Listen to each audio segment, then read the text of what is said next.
रे जय जय राधा रमण हरि बोल। सब कैसे बैठेंगे? हरि बोल रे जय जय राधा रमण हरि बोल। जय जय राधा रमण हरि बोल रे जय जय राधा रमण हरि बोल।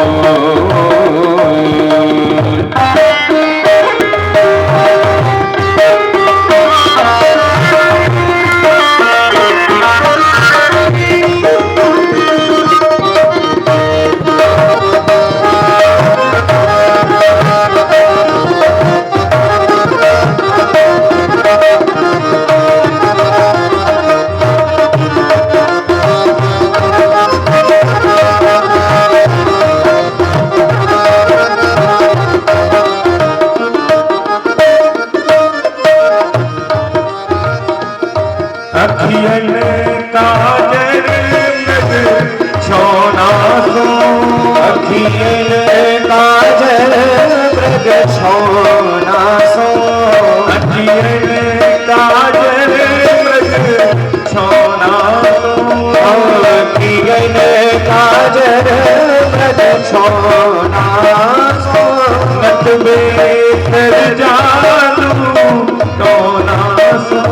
नट बेसर जादू टोना सो। नट बेसर जादू टोना सो। नट बेसर जादू टोना सो। गौरस के हरि वो गौरस के शिराय गौरस के हरे कपंगोल जय जय राधा रमण हरि बोल। इसके भरे कपोल रे जय जय राधा रमण हरि बोल। जय जय राधा रमण हरि बोल रे जय जय राधा रमण हरि बोल। जय जय राधा रमण हरि बोल रे जय जय राधा रमण हरि बोल।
ये मुमुक्षु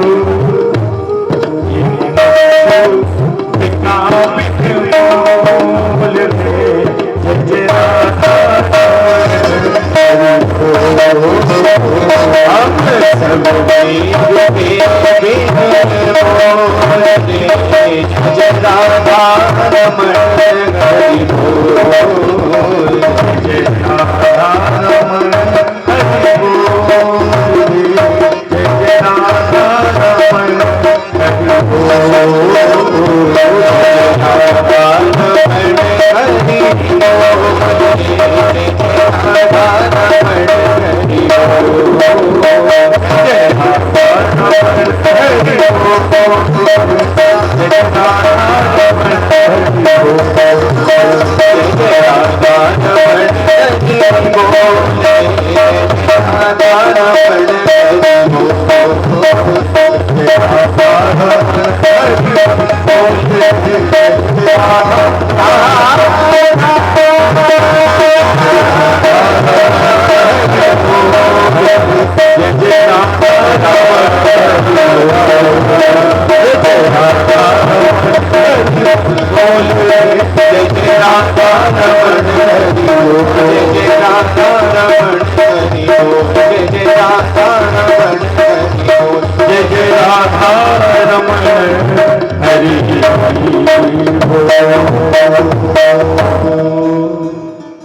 धर्म की जय हो, अधर्म का नाश हो, प्राणियों में सद्भाव न हो, विश्व का कल्याण हो, गौ हत्या बंद हो, गौ माता की जय हो, सत्य सनातन धर्म की जय हो, श्री सच्चिदानंद भगवान की जय हो, श्री रामचंद्र भगवान की जय, सीता मैया की जय हो, श्रीमद् भागवत महापुराण की जय हो, श्री वेद व्यास भगवान की जय, श्री सुखदेव महाप्रभु की जय हो, श्री अतिचक्र चूड़ामणि धर्म सम्राट परम पूज्य ब्रह्मलीन स्वामी श्री करपात्री जी महाराज की जय हो, अनंत श्री विभूषित भागवत भूषण परम पूज्य श्री सद्गुरुदेव भगवान ब्रह्मलीन श्री स्वामी दीनदयाल पांडे जी महाराज की जय हो, गंगा मैया की जय हो, जमुना मैया की जय हो, तुलसी मैया की जय, सरस्वती मैया की जय हो, भारत माता की जय, नमः पार्वती पतये हर हर महादेव शंभो।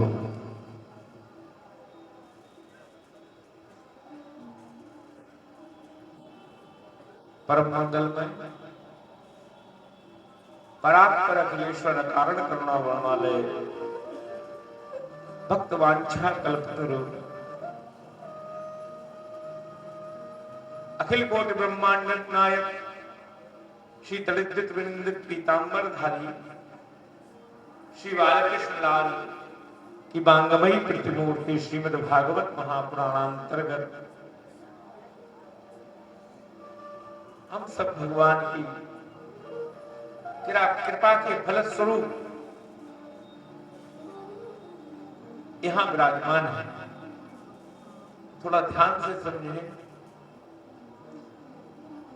जहां हम विराजमान हैं वहां भक्ति ज्ञान वैराग्य की धारा का अद्भुत संगम हो रहा है और इस अद्भुत संगम के साथ साथ महाकुंभ का पावन पर्व और उसके साथ साथ अति दुर्लभ संयोग। देखो, यमुना जी की धारा भक्ति की धारा है, सरस्वती की धारा ज्ञान की धारा है और गंगा की धारा वैराग्य की धारा है और इन तीनों का यहां अद्भुत संगम है। हृदय में भी तीन की ही आवश्यकता है, भक्ति की, ज्ञान की और वैराग्य की। आज इस पावन संगम के तट पर बैठ करके हमें भगवत कृपा के फलस्वरूप अद्भुत कथा सुनने का अवसर प्राप्त हुआ है। गंगा मैया, यमुना मैया, सरस्वती मैया की रेत में बैठ करके और साथ में हमारे पूज्य संतों के पावन सानिध्य में हमें कथा कहने का और आपको सुनने का परम दुर्लभ संयोग प्राप्त हुआ है। पूज्य महाराज श्री आप सब संत कोटियों के चरणों में प्रणाम करते हुए पूज्य महाराज श्री स्वामी श्री सत्यानंद जी महाराज, जिनका अद्भुत स्नेह मेरे ऊपर रहा और उन्होंने मुझे इस स्थान पर बैठ करके कथा कहने का अवसर दिया।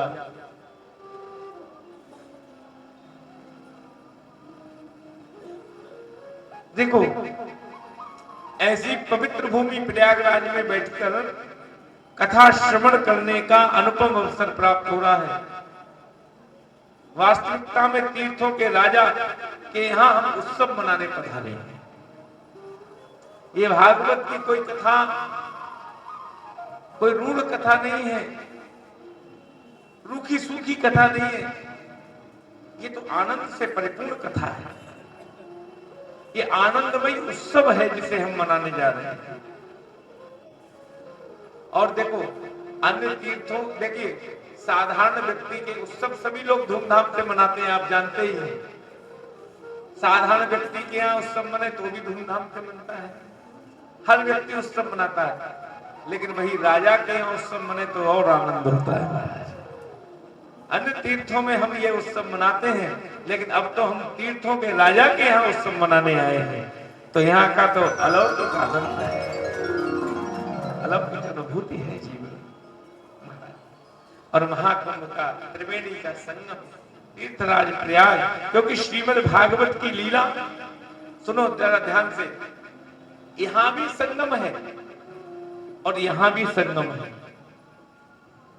यहां तो संगम है ही है, जिसमें हम डुबकी रोज सुबह शाम लगा रहे हैं, लेकिन कथा में भी संगम है।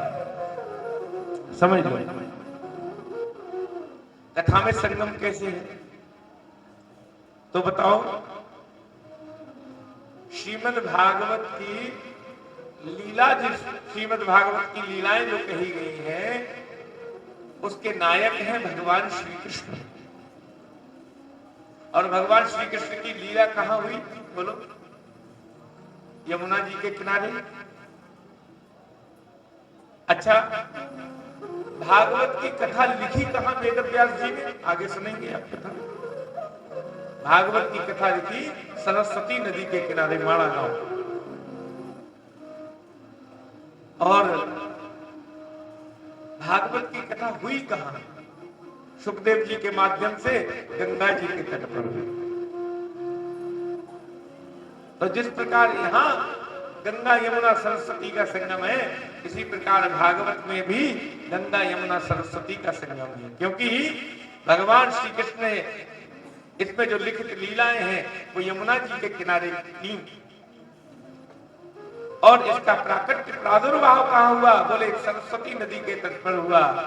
और सुखदेव मुनि के द्वारा परीक्षित का उद्धार इसको सुनकर के कहा हुआ? बोले गंगा जी के तट पर हुआ। इसलिए यहां भी त्रिवेणी है तो यहां भी त्रिवेणी है। बोलो भागवत भगवान की जय हो। सब त्रिवेणी है, कथा भी त्रिवेणी है, ये मंगल करने वाली है। हरिहर कथा विराजत बेनी, हरिहर कथा विराजत बेनी, सुनत सकल मुग मंगल देनी, सुनत सकल मन मंगल देनी।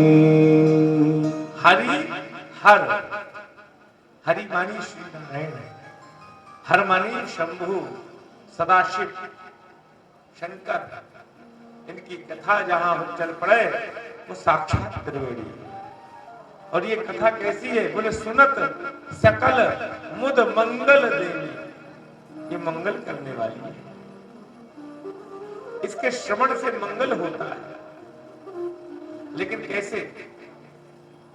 तो कहा कि बटु विश्वास अचल निज धर्मा,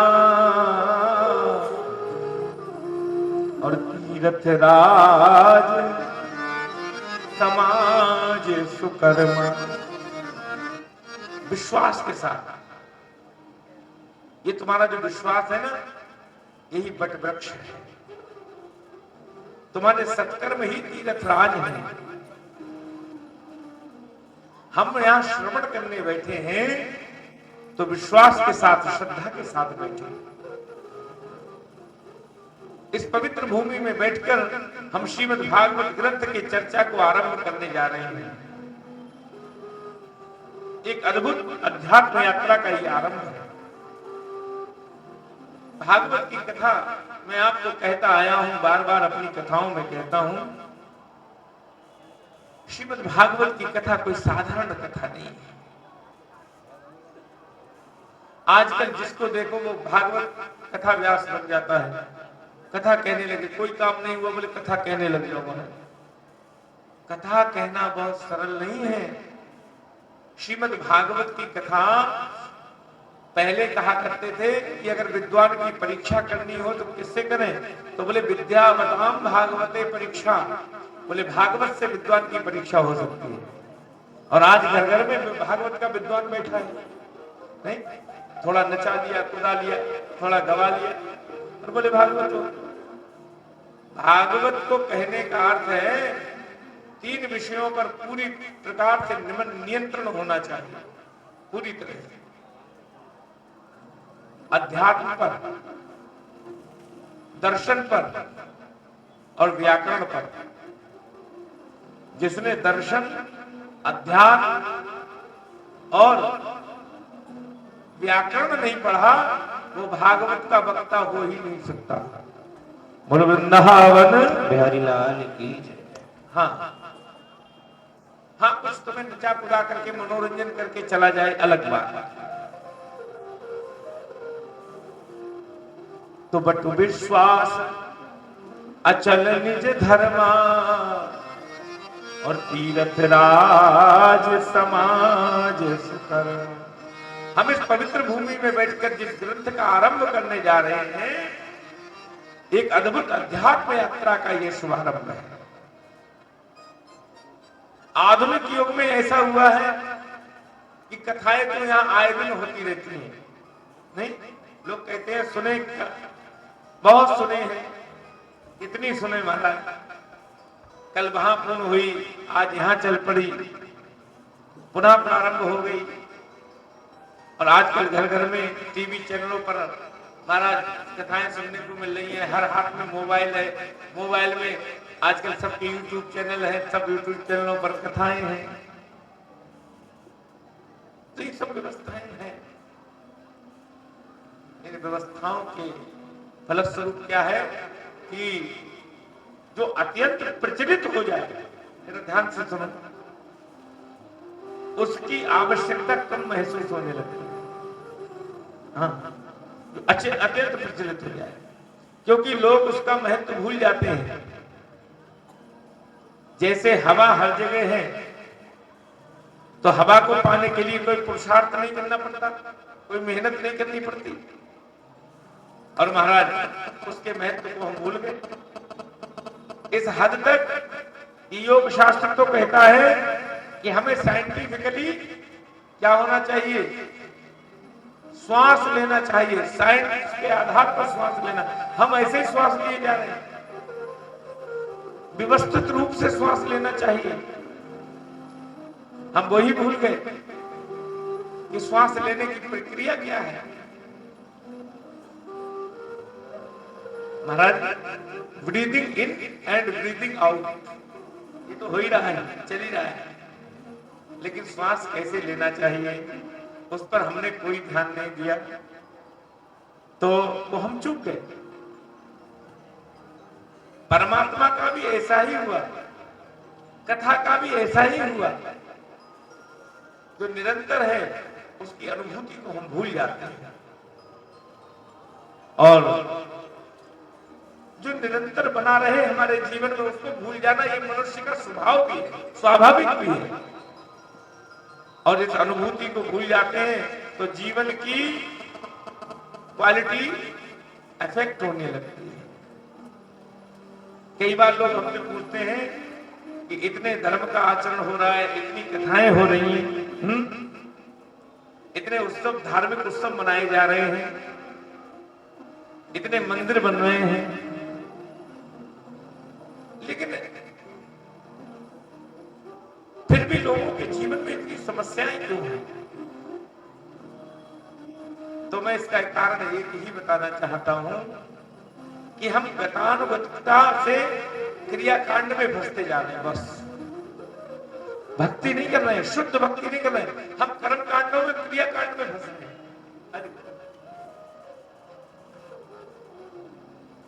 हम वास्तविक आध्यात्मिकता की अनुभूति से वंचित होते जा रहे हैं। एक बात कहकर समझाने का प्रयत्न करता हूं कि एक घर में पति पत्नी के बीच में उग्र विवाद हो रहा था। जरा ध्यान से सुनो, उच्च स्वर में विवाद हो रहा था। उसी समय दोनों आपस में खूब तेज तेज बोल करके विवाद कर रहे थे। इतनी देर में पड़ोसी आ गया या कुछ रिश्तेदार आ गए। नहीं, अब जैसे ही सामने वाला आया वैसे ही दोनों पति पत्नी एकदम चुपचाप नॉर्मल हो गए। हाँ। और सामने वाले से वार्तालाप करने लगे। और इतनी देर में पड़ोसी ने और रिश्तेदार ने सब देख लिया, सुन लिया कि अभी हम आ रहे थे तो दोनों पति पत्नियों में बड़ा विवाद हो रहा था, चल रहा था, लेकिन हमारे आते ही एकदम विवाद शांत हो गया। दोनों एक दूसरे से उग्र स्वर में बात कर रहे थे, दोनों बुरी तरह झगड़ रहे थे। अचानक क्या हुआ? एकदम इतने नॉर्मल। उन्होंने पूछ लिया कि अभी जब हम आए तब तो तुम बहुत झगड़ा कर रहे थे, लेकिन एकदम इतने नॉर्मल क्या हुआ? हमें देखकर शांत क्यों हो गए? अपनी अपनी बात रोक क्यों दी बीच में? इन दोनों दंपति ने कहा, आपके सामने ये तमाशा थोड़ी ना करेंगे, बहुत ध्यान से सुनो। आप हमारे बीच में हैं। ये तमाशा कब हो रहा था? जब हमारे बीच में कोई नहीं था, तब ये तमाशा होता था। लेकिन जैसे ही कोई हमारे बीच में आया वैसे ही तमाशा समाप्त हो गया। क्रोध का भाव बदल करके हंसी में बदल गया, हमारा प्रसन्नता में बदल गया। तो देखो सज्जनों, मेरी बात जरा ध्यान रखना। जैसे रिश्तेदार के पड़ोसी के आने पर तुम्हारा भाव एकदम बदल गया, क्रोध से तुम हंसने लगे, ठीक उसी प्रकार 24 घंटे प्रभु तुम्हारे साथ हैं, ऐसा याद रखोगे तो तुम्हारा जीवन सुंदर हो जाएगा। बोलो वृंदावन हरिलाल की जय। हमारे जीवन में जब कोई आता है तो हमारे भीतर बैठी हुई विकृति सुंदरता में हम बड़े खराब हैं, लेकिन दूसरे को दिखाने के लिए बड़े सुंदर हैं। समझ लीजिए, सारे अवगुण हमारे भीतर है, लेकिन दूसरे के दिखाने के लिए हम बड़े साधु पुरुष हैं। ठीक ऐसे ही हमें सोचना चाहिए कि हमारे जीवन में परमात्मा 24 घंटे है, निरंतर है, वो हमारे पास से कभी नहीं जाता। भगवान कहते भी है, मैं कहीं जाता नहीं, मैं सदैव अपने भक्तों के अंग संग रहता हूं।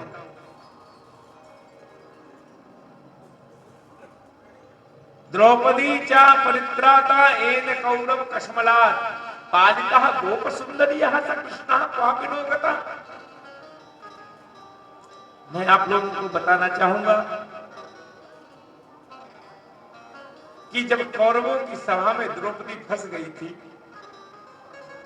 निरंतर उसका वस्त्र हरण दुशासन किए जा रहा था, और अगर मेरे प्रभु द्वारिका में बैठे होते तो आने में समय लगता नहीं लगता, और इतना समय लग जाता कि द्रौपदी निर्वस्त्र हो जाती, बड़ी सभा में उसकी लाज चली जाती। पर भगवान कहीं जाते आते नहीं, भगवान तो तुम्हारे अंग संग ही रहते हैं। जैसे ही द्रौपदी ने पुकारा वैसे ही भगवान प्रकट हो गए। बोल वृंदावन हरिलाल की जय। अभिप्राय है कि भगवान हमसे दूर नहीं जाते।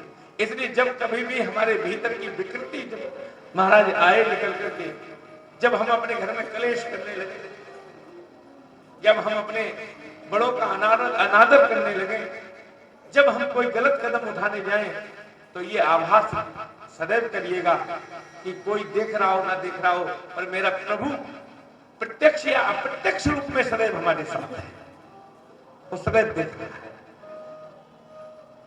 ये हमें देखना ही चाहिए, समझना ही चाहिए।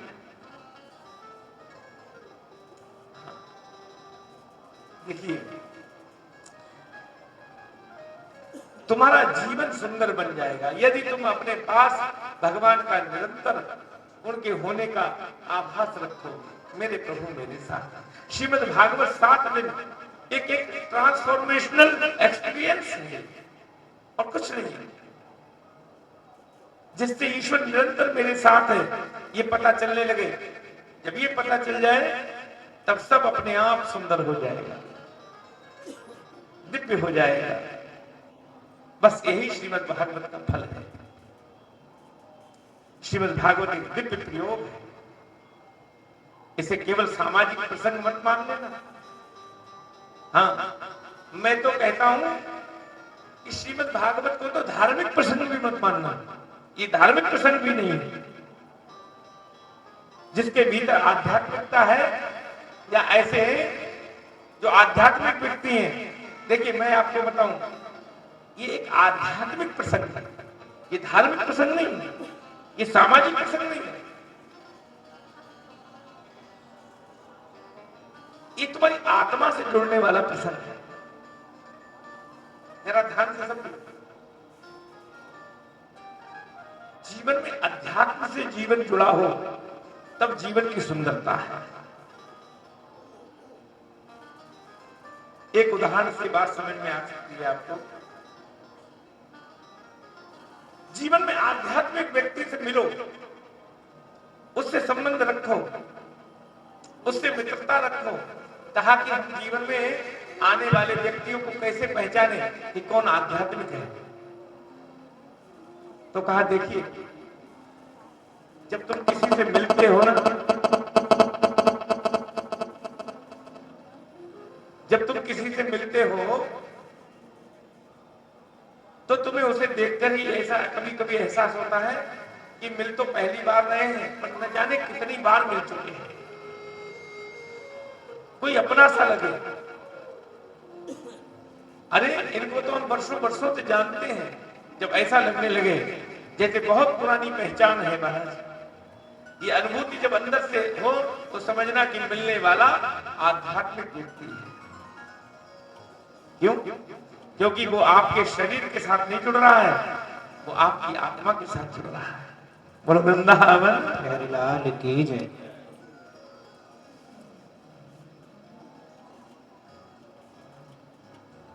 आरती कर लीजिए, वो आपकी आत्मा के साथ जुड़ा, ऐसा आपके साथ नहीं। मैंने करवा दी थी, आपकी होगी तो आप कर लीजिए कथा के बाद। तो अभी तो समय लगेगा, अभी तो समय लगेगा ना, अभी तो शुरुआत ही की। आप कर लीजिए, कोई बात नहीं, कर लीजिए, हम समय देते हैं 10 मिनट, कर लीजिए 1 घंटा। अच्छा चलिए, कोई बात। तो देखिए, ये आध्यात्मिक व्यक्ति के लक्षण है, आध्यात्मिकता की पहचान है। आध्यात्मिकता एक दिव्यपन, एक अपनापन का निर्माण करती है। This is the proof of spirituality. ये दुनिया शरीर को देखती है, पर आध्यात्मिक व्यक्ति शरीर को नहीं देखेगा। आध्यात्मिक व्यक्ति ये नहीं देखेगा ये पुरुष है, आध्यात्मिक व्यक्ति ये नहीं देखेगा ये स्त्री है, आध्यात्मिक व्यक्ति ये नहीं देखेगा बुजुर्ग है, ये छोटा है, ये बड़ा है, ये पुरुष है। कौन है? युवा है, गोरे हैं, काले हैं, सुंदर है। आध्यात्मिक व्यक्ति नहीं देखता। आध्यात्मिक व्यक्ति ये भी नहीं देखता ये कोई महंत है या श्रीमंत है, आपके पास कोई सत्ता है नहीं है, धन है नहीं है। आध्यात्मिक व्यक्ति का लक्षण नहीं है। आध्यात्मिक व्यक्ति को तो इन सब चीजों से लेना देना ही नहीं है महाराज। हाँ, आध्यात्मिक व्यक्ति तो केवल यही चाहता है कि उसके भीतर जो है तो आत्मिक स्तर पर जो उसके पास है, मेरा गुण वो आत्मिक स्तर पर दूसरे के पास कैसे जाए, उसको कैसे प्राप्त हो, आत्मिक आनंद दूसरे को कैसे प्राप्त हो। ये आध्यात्मिक व्यक्ति का लक्षण है, वो आपकी आत्मा से जुड़ेगा। तो ये अपनापन आज के समय में एक डिस्टेंस होता जा रहा है बीच में, हर व्यक्ति के बीच में, समझ लो सबके बीच में। प्रत्येक व्यक्ति यही चाह रहा है आज कि थोड़ी दूरी बना करके रखें, इसके साथ ज्यादा नहीं बैठना उठना, उसके साथ नहीं बैठना, ये दूरी बनाना। और ये दूरी बनाना क्या हो गया साहब कि आज के व्यक्ति को अपने आप से दूरी हो गई। हाँ, व्यक्ति आप स्वयं से दूर होता जा रहा है। ऐसे वातावरण में आप बिना किसी हिचकिचाहट के जिस व्यक्ति के साथ आत्मीयता का एहसास करें, अनुभव करें, अपनापन महसूस कर सको, ये आध्यात्मिकता है। तो श्रीमद् भागवत हमारी आत्मा की उन्नति का शास्त्र है। श्रीमद् भागवत हमारी आत्मा से जुड़ने वाला शास्त्र है। मैं श्रीमद् भागवत के महत्व के आधार पर आपसे कहना चाहता हूं कि जन्मांतरे भवेत् पुण्यम तदा भागवतम लभे। जन्मांतरे भवेत् पुण्यम, जब जन्म जन्मांतर के पुण्य उदय होते हैं तब श्रीमद् भागवत के सन्मुख बैठ करके कथा श्रवण कर सकते हैं। समझ लो, आप समझते हो बड़ी आसान बात है, इतनी आसान बात नहीं। हाँ, आप समझते हो आप अपने पुरुषार्थ से आगे, अपने पैसे के बल से आगे। तो देखो बड़े लोग जानते हैं, हमारे यहां से बड़ी बड़ी बसें भी आई, 35 किलोमीटर पीछे से ही वापस लौट गई, और यहां आकर के न संतों का दर्शन कर सकी, न त्रिवेणी में एक डुबकी लगा सकी, न किसी के संत के वचन ही अपने कानों में पढ़ सके। कारण क्या है? ये तुम्हारे पुरुषार्थ से तुम्हें नहीं मिलेगा, ये तुम्हारे धन से तुम्हें नहीं मिलेगा। हाँ, अगर आज तुम भागवत के सामने बैठे हो तो इसका सीधा सीधा अर्थ है जन्मांतरे भवेत् पुण्यम, तुम्हारे जन्म जन्मांतर के पुण्य उदय हुए हैं, तब आकर के यहां तुम्हें कथा सुनने का अवसर मिला है। नहीं तो आ नहीं पाते, समझ। हाँ, और गुप्ता जी अपने यहाँ के लोकतंत्र है डॉक्टर साहब, आप जानते हैं। और लोकतंत्र का क्या है, एक मर्यादा होती है। लोकतंत्र में जनता जिसे वोट देगी, जिसे जिताएगी, वो कहां बैठता है? जनता जिसे पसंद करे,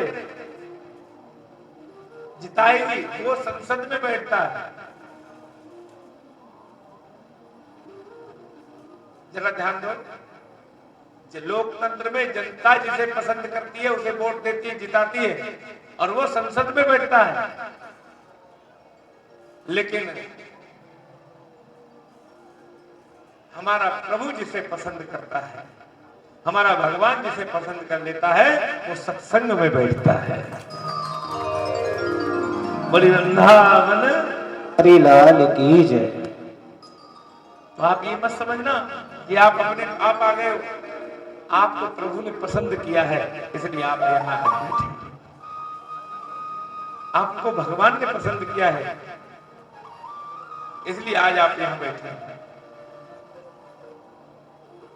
महाराज, ईश्वर की प्रेरणा से आप यहाँ बैठे। कुछ लोगों को पता चले कि वहां कथा है तो कह देते हम जाएंगे, हम जाएंगे, सुनेंगे, लेकिन जब समय समीप आया तो अनेक बहाने, अब नहीं जा सकते, जाना ही नहीं है। ठीक उसी समय कुछ ऐसा हुआ, कुछ लोगों ने कहा कि महाराज जी हम चल रहे हैं, हम चल रहे हैं। ठीक उसी समय फोन आया कि महाराज जी ऐसी समस्या आ गई, अब नहीं जा पाए। लोगों के बैग बंधे रह गए, लेकिन कुछ लोगों के उसी समय फोन आए कि महाराज जी कोई एक सीट खाली है क्या? अरे बड़ी बात छोड़ दो, हमारी उषा जी तो यहाँ होकर के गई थी, उसी दिन पहुंची थी और उसी दिन बोली हम भी चल रहे हैं और पुनः आ गई। तो ये भगवान की कृपा है। ये पुण्य उदय होते हैं जब भागवत की कथा तीर्थ में नहीं, तीर्थराज प्रयाग में बैठ करके सुनने का अवसर मिला है। हाँ। तो देखो, मैं आपको बताना चाहूंगा, जन्मांतरे भवेत् पुण्यम तदा भागवतम लभेत।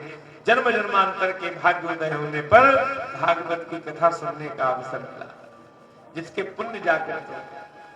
श्रीमद् भागवत में वो परमात्मा के जिसके पुण्य जागृत होते हैं, श्रीमद् भागवत कहती है वो परमात्मा के सन्मुख अपने आप चला जाता है।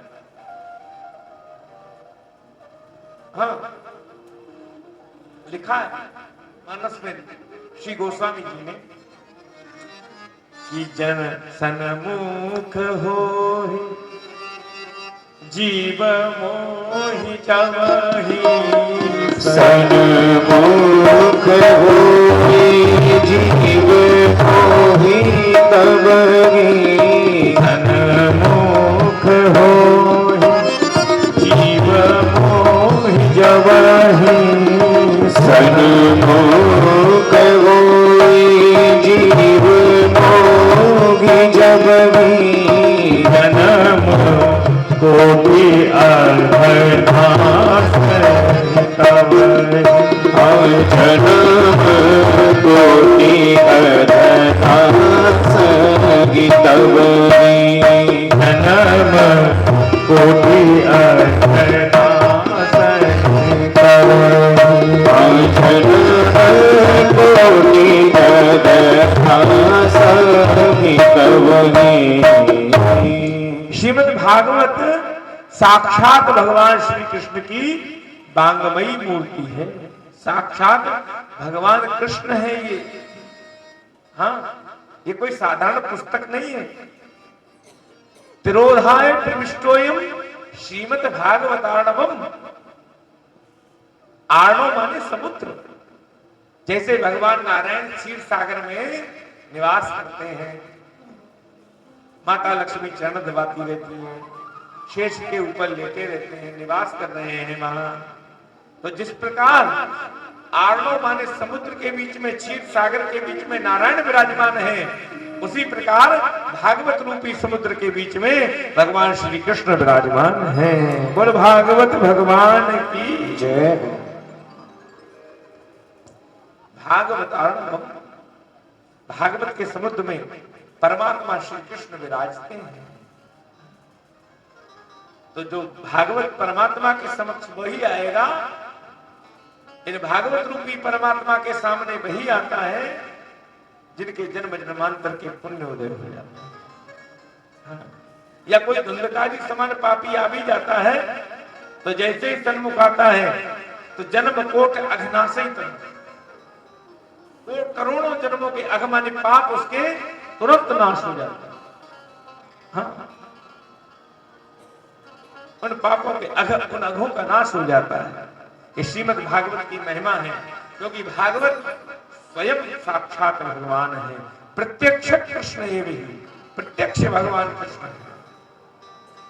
श्रीमद् भागवत के जब एक एक शब्द का उच्चारण होता है तो वो ध्वनि जब आपके द्वारा, वाणी के द्वारा, जब कर्ण पटल से के मार्ग से आपके हृदय में प्रविष्ट होती है, तो ये मत समझना कि ये शब्द आपके कान में पड़ रहे हैं। बिल्कुल मत समझना। क्या शब्द कान में पड़ना व्यवहारिक बात है। भक्ति से देखोगे, अध्यात्म की दृष्टि से देखोगे तो ये वाणी के द्वारा, वाणी के स्वरूप में स्वयं भगवान श्री कृष्ण कान के द्वार से आपके हृदय में प्रवेश कर रहे हैं। प्रविष्टा कर्णरंध्रेण, जरा ध्यान से सुनो। प्रविष्टा कर्णरंध्रेण स्वानाम भाव सरोरुहम। भगवान कैसे आते हैं? बोले कान के रास्ते से आते हैं। और स्वानाओ भाव सरोरुहम आपके हृदय में बैठ जाते हैं।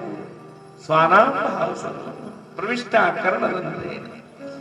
और ये बस समझना, बस एक बार याद कर लेना निश्चित रूप से, वो कान के रास्ते से द्रौपदी ने कितना प्रयत्न किया, पितामह के चरणों में जाकर के गिरी मेरी रक्षा करो।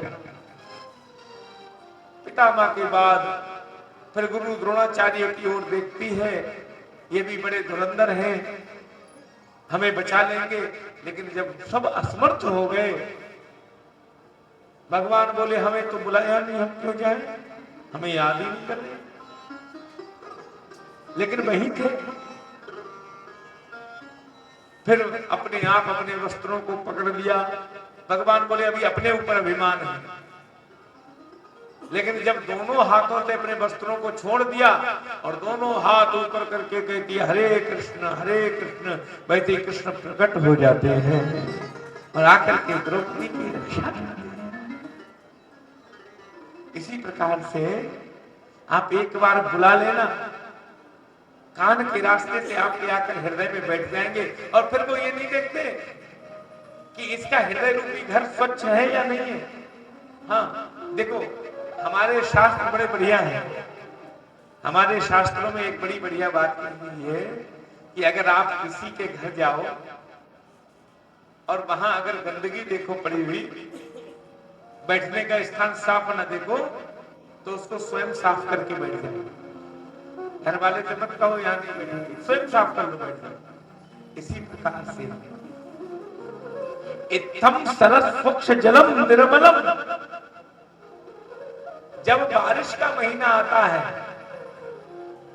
तब सारे तालाब गंदे हो जाते हैं, नदियां गंदी हो जाती हैं। लेकिन जैसे ही सज्जनों बारिश का मौसम समाप्त होकर के जब पुनः सर्दियां आती है तो जल अपने आप साफ हो जाता है। इसी प्रकार तुम्हारे हृदय में कितनी भी गंदगी भरी हो, जैसे ही भगवान का प्राकट्य तुम्हारे हृदय में होता है और वैसे ही तुम्हारा हृदय स्वयं स्वच्छ और साफ हो जाए, निर्मल हो जाए। भगवान हृदय की गंदगी नहीं देखते। कुछ लोग कहते हैं अपने हृदय को साफ बनाओ तो भगवान आएंगे। ना ना ना ना, तुम याद करो बस, और उसके आते ही अपने आप सफाई हो जाएगी। लेकिन बुलाओ तो सही, बुलाना आवश्यक। तो ये जो आप कथा सुन रहे हैं, ये वाणी के स्वरूप में साक्षात परमात्मा कान के द्वारा तुम्हारे हृदय में जा रहा है। तेनेयम वाङ्मयीं मूर्ति प्रत्यक्षा वर्तते हरे। श्रीमद् भागवत के महात्म्य के 3रे अध्याय का 62वां श्लोक। तेनेयम वाङ्मयीं मूर्ति प्रत्यक्षा वर्तते हरे।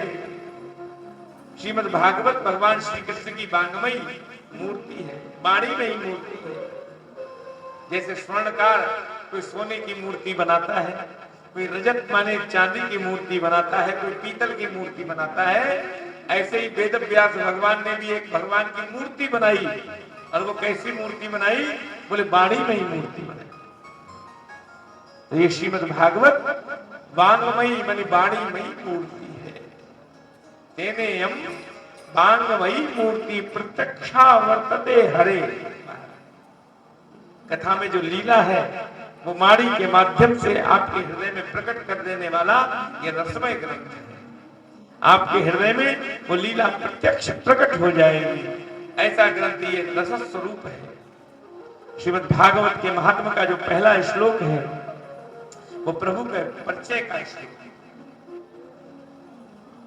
हम आपको बार बार अपनी कथा में कहते सुनाते आए हैं, सुनो। हमारे राम और कृष्ण की कोई अगर पहचान पूछे तो आप क्या बताएंगे? उनके नाम की भी सैद्धांतिक परिभाषा है, ये समझ लीजिए। हम राम को ठीक से अभी तक जाने नहीं, हम कृष्ण को ठीक से जाने नहीं। कोई राम के विषय में पूछता है तो कहते हैं वही राम जो अयोध्या में जन्म लिया,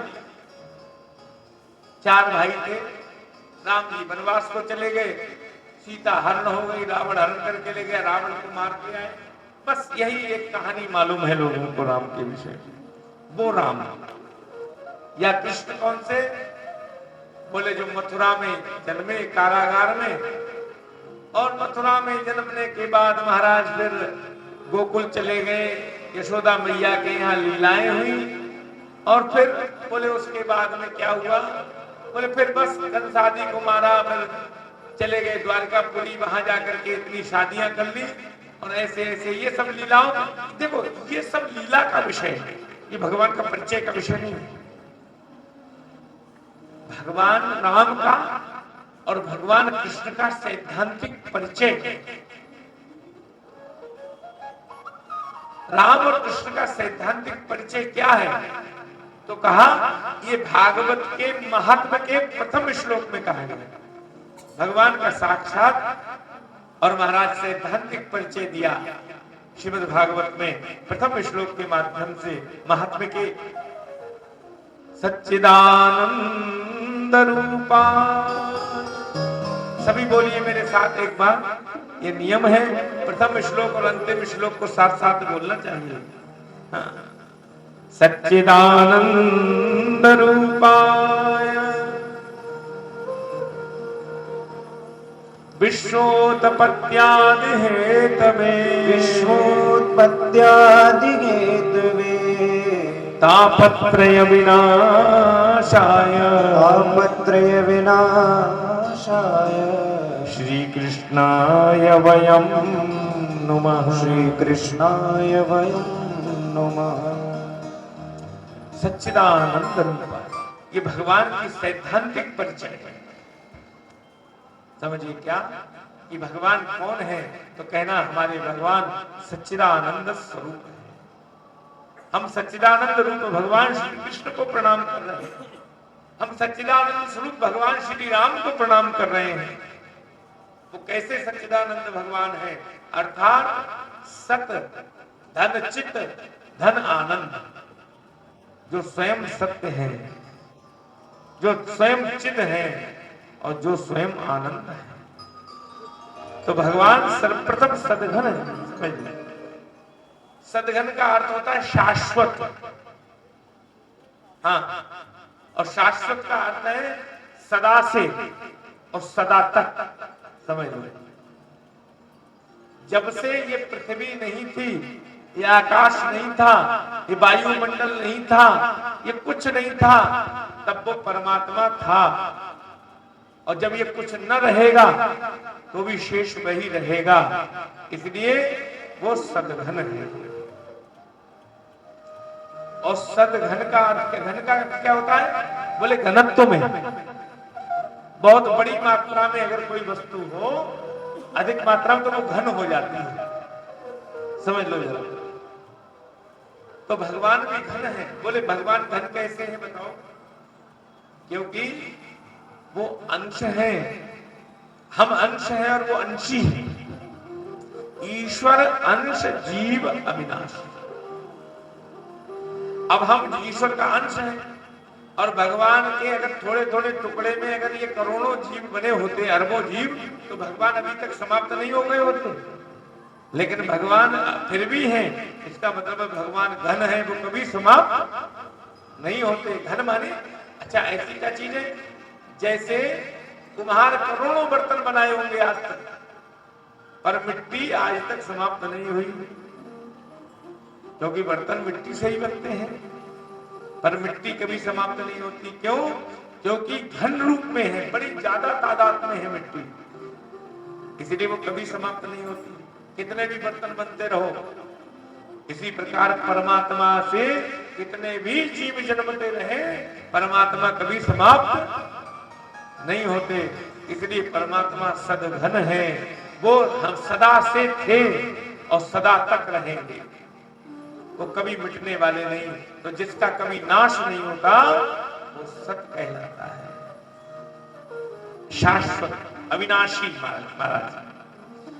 और ब्रह्मांड, अखिल कोट ब्रह्मांडों के नायक, अधिष्ठाता, इसलिए उसे लोग कहते हैं अखिल कोट ब्रह्मांड नायक। देखो कहा जाता है, बल्कि वेद भगवान कहते हैं हम जिस ब्रह्मांड में निवास करते हैं, कर रहे हैं, ऐसे ब्रह्मांड तो एक ब्रह्मांड में क्या होता है, एक ब्रह्मांड में पृथ्वी, सूर्य, आकाश, तारा मंडल, ये सब होता है। ऐसे ही करोड़ों ब्रह्मांड है और उन करोड़ों ब्रह्मांडों का मालिक, अधिपति केवल एक भगवान श्री कृष्ण है, परमात्मा है।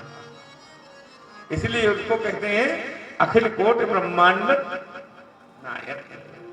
हाँ, क्योंकि और ऐसे ये ब्रह्मांड जो है ना, आप देख रहे हैं, ये करोड़ों करोड़ों ब्रह्मांड तो भगवान के एक एक रोम में लटक रहा है, एक एक रोम में। इसीलिए रामचरितमानस में पूज्य गोस्वामी श्री तुलसीदास जी ने लिखा कि ब्रह्मांड निकाया निर्मित माया, रोम रोम प्रतिवेद कहे। वेद कह रहे हैं कि भगवान के एक एक रोम में करोड़ों करोड़ों ब्रह्मांड लटके हुए हैं। हम तो एक ही ब्रह्मांड में रह रहे हैं, पर भगवान तो करोड़ों, एक रोम में करोड़ों ब्रह्मांडों का निवास है उनके। इसलिए भगवान अखिल कोटि ब्रह्मांड नायक कहलाते हैं। उन समस्त ब्रह्मांडों में अलग सूर्य है, उन समस्त ब्रह्मांडों में अलग चंद्र है, उन समस्त ब्रह्मांडों में अलग आकाश है। तो इसलिए वो भगवान कैसे हैं, सतघन है। और दूसरा शब्द आया, एक एक शब्द को सुन लो, सच्चिदानंद रूपाय। भगवान कहते हैं वो सच्चिदानंद, सबसे पहले सत है, फिर भगवान चित्त है। मैं संक्षिप्त वर्णन करूंगा क्योंकि और आगे की आरती आदि होना है। चित्त क्या है? चित्त कहते हैं प्रकाश को, चित्त कहते हैं ऊर्जा को, और चित्त कहते हैं शक्ति को।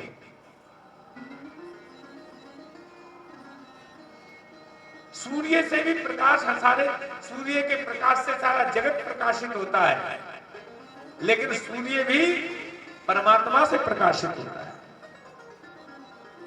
इसीलिए लिखा है जगत प्रकाश प्रकाशक रामू। जो जगत को प्रकाश देने वाला सूर्य है वो भी राम से प्रकाशवान है, उसको भी ऊर्जा राम से मिल रही है। सारे जगत को प्रकाश देने वाला सूर्य भी परमात्मा के प्रकाश से प्रकाशित है। चित्त माने प्रकाश। हम सबका शरीर जड़ है, लेकिन इस जड़ शरीर में भी परमात्मा अंश रूप से विद्यमान है, आत्मा रूप से विद्यमान है। जब उस आत्मा वो निकल जाती है तो ये शरीर पुनः, जो आंखें देख रही है वो देखना बंद कर देती है, जो नासिका सूंघ रही है वो सूंघना बंद कर देती है, जो हाथ चल रहे हैं वो चलना बंद कर देते हैं। देखना, सुनना, चलना, फिरना, ये सब केवल परमात्मा के बाहर हो जाने से बंद हो जाता है। इसलिए इस शरीर, जड़ शरीर को चलाने वाला, जड़ शरीर को प्रकाश देने वाला, जड़ शरीर को ऊर्जा देने वाला कौन है? बोले परमात्मा ही है। इसीलिए उसको चित्त कहा जाता है, वो चित्त घन है। और तीसरी बात आती है आनंद। भगवान आनंद घन है। आप जो आनंद बाहर से ले रहे हैं, संसार में आनंद देख रहे हैं, ये आनंद तुच्छ है। हाँ, तुच्छ आनंद, कोई रस नहीं है ऐसा, बेकार, फालतू का आनंद है। अरे भैया, बाहर का आनंद कैसा? जैसे जीभ पर रसगुल्ला।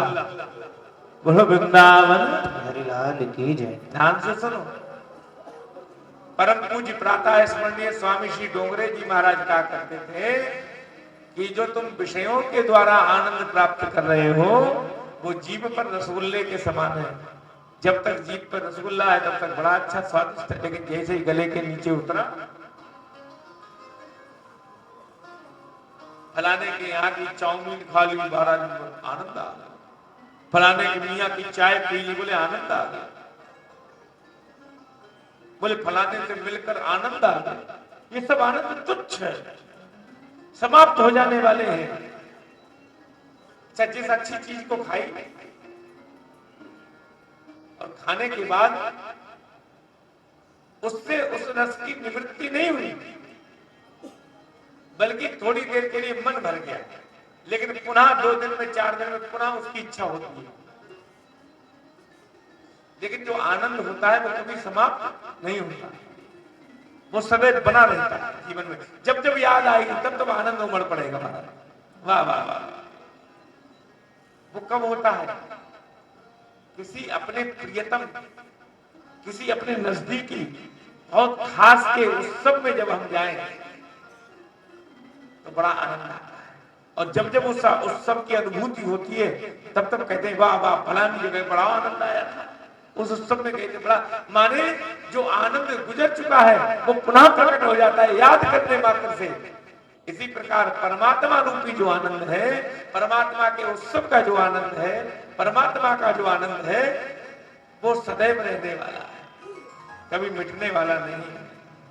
और देखो, सुख के बाद दुख आता है, सुख को आनंद की बात मत कह देना। हाँ, आप सुख के लिए आनंद की संज्ञा मत देना, क्योंकि सुख के बाद तो दुख आएगा ही आएगा। हर चीज का विलोम है, उल्टा है, पर आनंद का कोई विलोम नहीं। हाँ, सुख का विलोम दुख, दुख का विलोम सुख, पर आनंद का कोई विलोम नहीं है। इसलिए सत भी परमात्मा, चित भी परमात्मा और आनंद भी परमात्मा। विश्वोत्पत्ति आदि हेतवे, परमात्मा करते क्या है? बोले विश्व की उत्पत्ति वही करते हैं। जब परमात्मा थोड़ा प्रसन्न हो जाए तो सारे संसार की उत्पत्ति हो जाती है। जब परमात्मा थोड़े गंभीर हो जाए तो सारे विश्व का पालन हो जाता है। और जहां परमात्मा थोड़ी तिरछी नजर की, थोड़ी भ्रकुटी टेढ़ी की, महाराज सुनामी आ जाती है। तो इसलिए सत भी परमात्मा, चित भी परमात्मा, आनंद भी परमात्मा, काम है विश्वोत्पत्ति आदि हेतवे। वो परमात्मा विश्व की उत्पत्ति करते हैं, पालन करते हैं और अंत में संहार भी कर देते हैं, समेट लेते हैं। संहार का अर्थ ये नहीं परमात्मा किसी को मारते हैं, संहार का अर्थ है कि परमात्मा अपनी बनाई हुई रचना को अपने भीतर समेट लेते हैं। विश्वोत्पत्ति आदि हेतवे। तीसरा काम है तापत्रय विनाशाय। आज बस एक इसी श्लोक की व्याख्या करके आरती कराते हैं, कल तरीके से कथा होगी, आज शुभारंभ करना आवश्यक है। तापत्रय विनाशाय, यहाँ ताप की बात है। ताप किसे कहते हैं?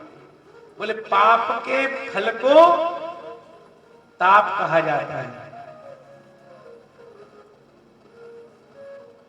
पाप कभी नष्ट नहीं होते, ताप नष्ट होते हैं। पाप के फल को ताप कहते हैं।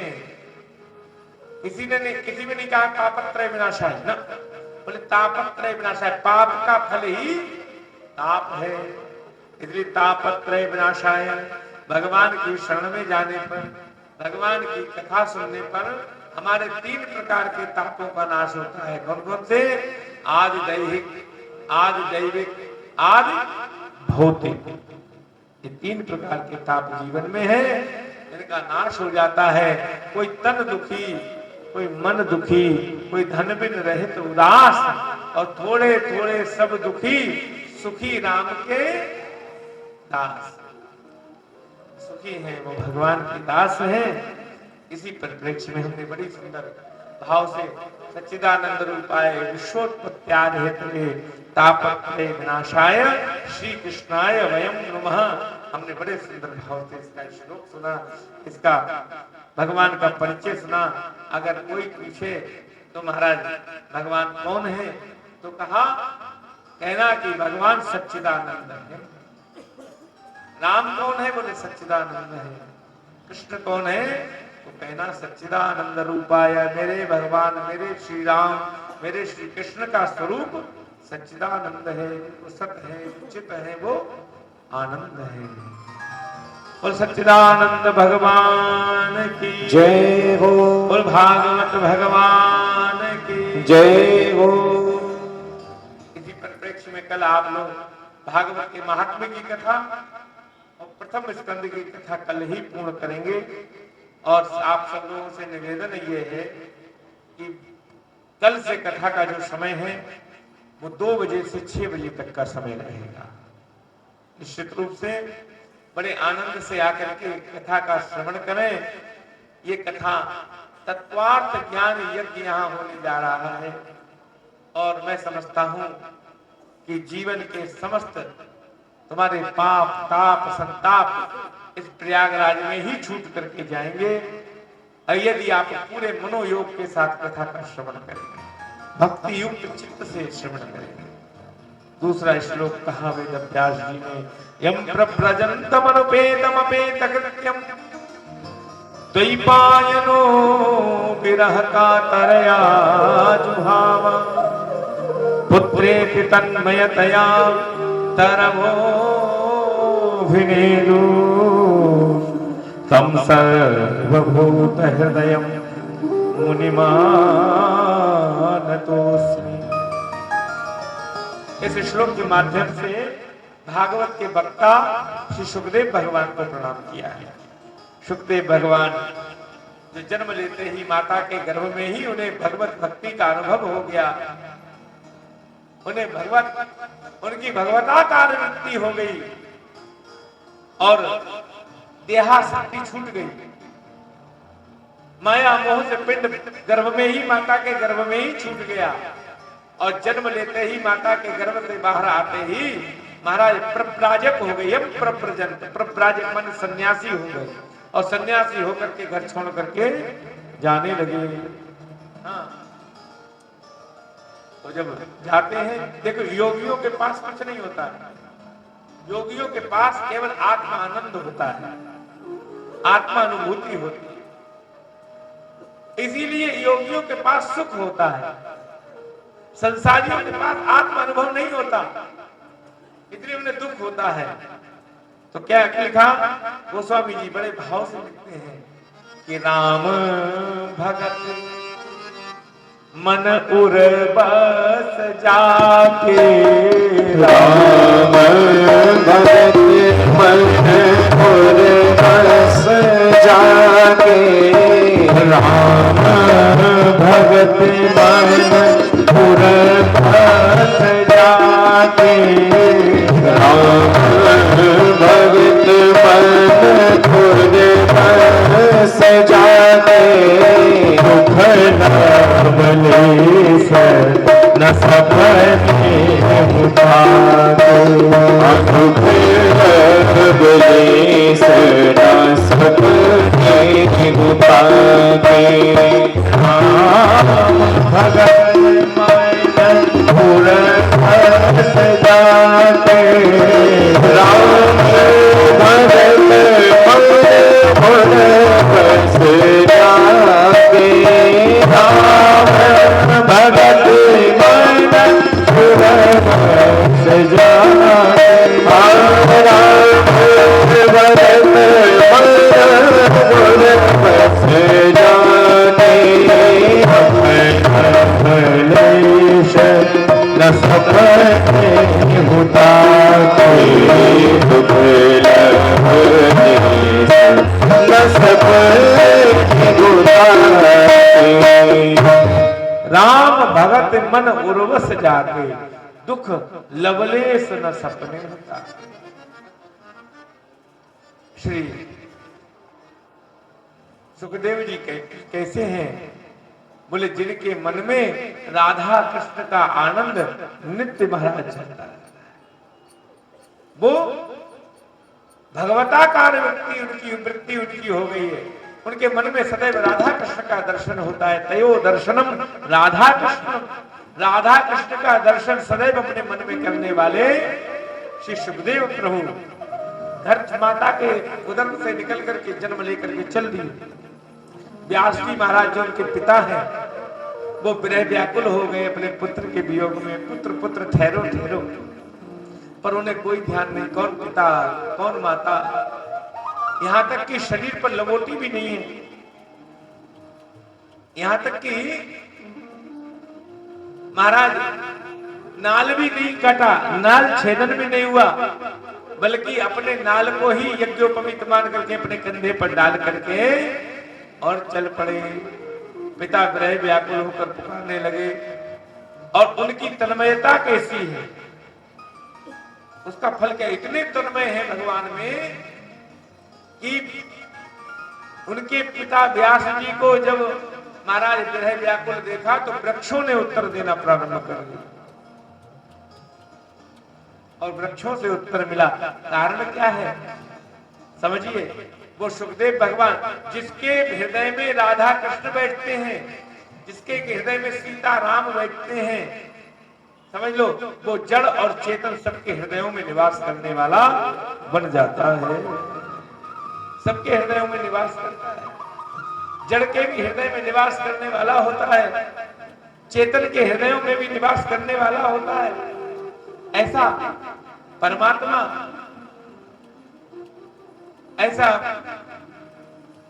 ऐसे सुखदेव भगवान जिनके हृदय में राधा कृष्ण निवास कर रहे हैं, ऐसे प्रभु वृक्ष जड़ और चेतन सबके हृदयों में निवास। तम सर्वभूत हृदयम, जैसे देखो किसी बड़ी घाटी के बीच में चले जाओ, किसी बहुत बड़े कुएं में बोलो, जो आवाज लगाओगे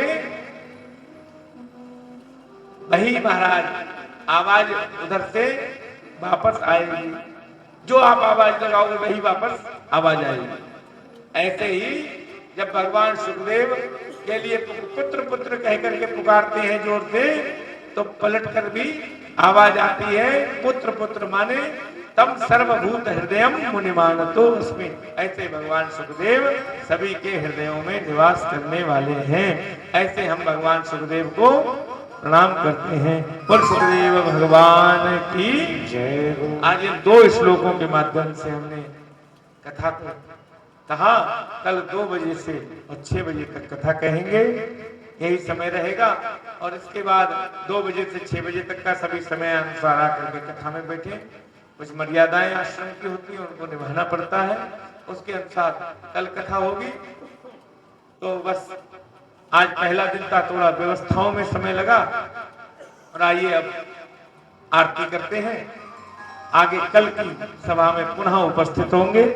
तब तक के लिए जय जय श्री राधे, जय जय श्री राधे, जय जय श्री राधे।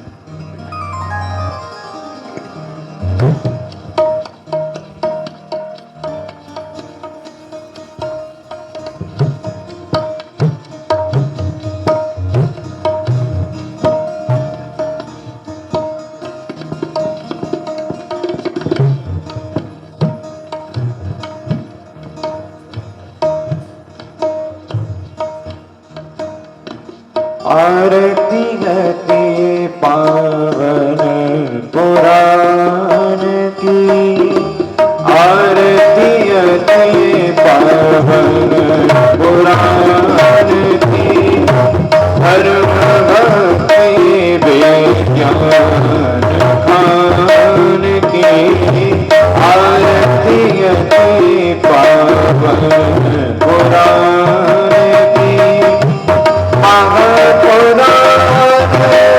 भागवत निर्मल सुख मुख निगम कल्प फल परमार्थ सुधार समय लीला की रस रस निधान की, आरती पावन पुराण की, बलिबल मथुरी वृंदावनी माधुरी, जन्म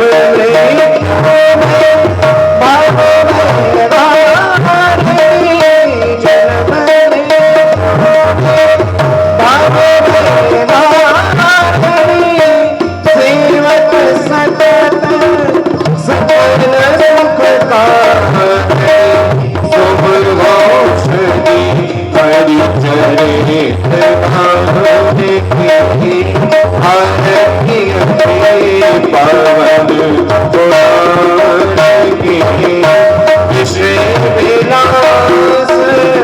विमोह विनाशिनी विमल विराग विवेक विनाशिनी विमल विराग विवेक विनाशिनी भगवत रमस प्रकाशिनी परम ज्योति परमात्म ज्ञानी भारतीय भगवत पुराण की परमहंस मुनि मन उल्लासनी परमहंस मन उल्लासनी रसिक हृदय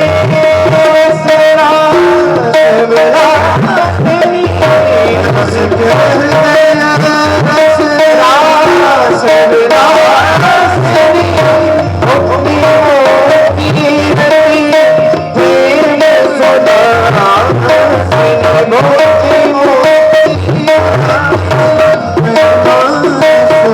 श्री कथा चल प्रिय सुजान चल